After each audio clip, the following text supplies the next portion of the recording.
Hi everyone, I'm Miss Lydia from the Boston Library. Thank you so much for joining me for our Craft Friday project. Today we are going to be using some air dry clay and some leaves to make some small dishes. So I have some pressed flowers and leaves that I'm going to be using. These are a couple of examples. These aren't quite finished yet. Here's one that I just used the imprint of, and also some colored leaves here that I've done.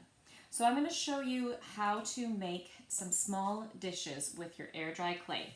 The supplies that you need are clay, some leaves or flowers that you've dried or at least partially pressed, and if you want to just use the imprint, a leaf that you have not pressed yet is easier to use. These are a little stronger. Once you've pressed them, they start to become a little bit more fragile. So if you're going to do a dish with just the imprint like this, you're going to want a fresh leaf. So I've covered my workspace with some parchment paper. You can use wax paper or parchment paper. Either one will work. You just want to have something that the clay isn't going to stick to. And I'm taking a reasonable amount of clay here, kind of working it into a ball. And then you can flatten it out by hand. It's easier if you have a rolling pin. So I have my rolling pin here, and I'm going to just start to roll that out. And you can flip it over, roll it in different directions. And for the imprint, what we want to do is roll it out to slightly larger than the leaf that I'm using. You don't want to get too thin because your air dry clay is very fragile once it dries. So make sure that you keep it pretty uniform thickness and don't go too thin when you're rolling it out. I'm going to see if that's big enough for my leaf. And it's getting pretty close. I have a little bit further to go.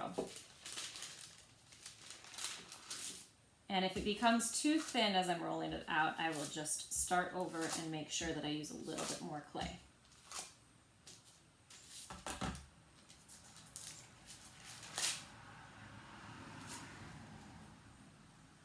So I have a lady's mantle leaf here that I'm going to use for my first dish. And I'm going to just take the stem off of it so that I can get a good solid imprint. I'm going to use the underside of the leaf because that's where you can see the design of the leaf the best. And I'm going to push that into my clay just by hand first, get it to stick down exactly where I want it. And then I'm going to use my rolling pin gently to go around the edges so that I know that I've got it really down. And then I'm going to just carefully pick that up. And I'm left with the imprint of the leaf there. Now you can cut around the edges of the leaf if you want your dish to be very close to that, or if you want it to be a little bit more freeform, you can just start to pick up your edges. The easiest way to do it is to do like a little pinch.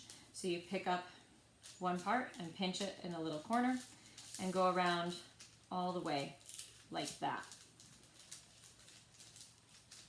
You want to try to keep it as even as you can.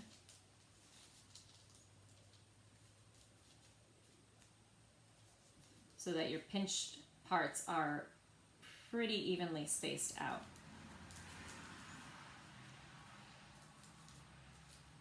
And then I can kind of smooth out some of my edges. Once the clay is completely dry, you can take a really fine grain sandpaper and just go very lightly over those edges. So you can see this one isn't quite dry yet. You can see I still have some rough edges. I'll take some sandpaper around that, just smooth that down a little bit. Once I have it shaped pretty much the way I want, I'm just going to gently lift it up and set it aside so that that can dry. At least overnight usually, depending on the humidity. It's been pretty humid lately, so it's going to take a little extra time to dry. For the next dish, I'm going to be using some of my dried flowers. So I've had these sitting between pieces of parchment paper for about a week, and that is going to give them their, oh my God. For my next project, I'm going to be using some of the dried flowers. I've had these sitting between sheets of parchment paper and under some heavy books for a few days. You ideally want to let them dry for about a week, maybe even 2 weeks at the most, to make sure that they are going to hold their color, that they're fully flattened out, but not brittle. You can also use a microwave technique where you stack them between paper towels and then place a heavy dish on top of them. If you do that, you're going to microwave them for about 15 seconds at a time and then switch out your paper towels so that you constantly have them against dry paper towels. And that way you can speed it up and you can dry flowers in probably just a few minutes that way. So I have a rose of Sharon here that I've pressed, and I'm going to place that where I want it. So I'm kind of looking at what I want for a design here. I'm going to use some flowers and some leaves in this one. So I'm going to try to get that laid out flat where I want it. And then I have some sage leaves that I'm going to stick in. And I also have these leaves that have a nice pretty purple center. So I'm going to use some of those as well. Taking my stems off because I don't want those to stick out of my dish once I'm done. Once I have my design set in the middle, I'm going to again use my rolling pin, go gently over the top of that to push it down into the clay. And then I'm going to find a circular cup that is about the same size as my design, just a little bit larger. I'm going to place that down over top. You can also just use a knife to go right around the outside. So I'm going to go find a cup that's the right size. I found a bowl that's about the right size, so what I'm going to use, I'm going to center that over my design and just press it down and then peel it back up. And that's going to give me a really clear imprint that I can then use to cut around. Then I'm going to take a butter knife and gently go around the edges where I just left that imprint.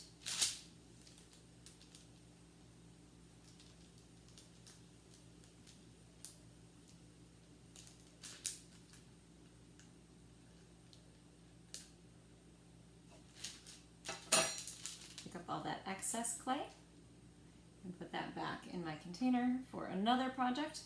And then I'm going to pick up my edges. On this one, I don't really want to do the pinched look, so I'm going to go around and try to fold them up and keep it all round. Another way you could do this is to use that same bowl that I just used for my outline, and you could take your clay, place it inside. You just want to make sure that you have maybe a coating inside of there so that it doesn't stick down. I don't want it to be quite that cupped, so I'm just going to bend up the edges just a little bit and go around.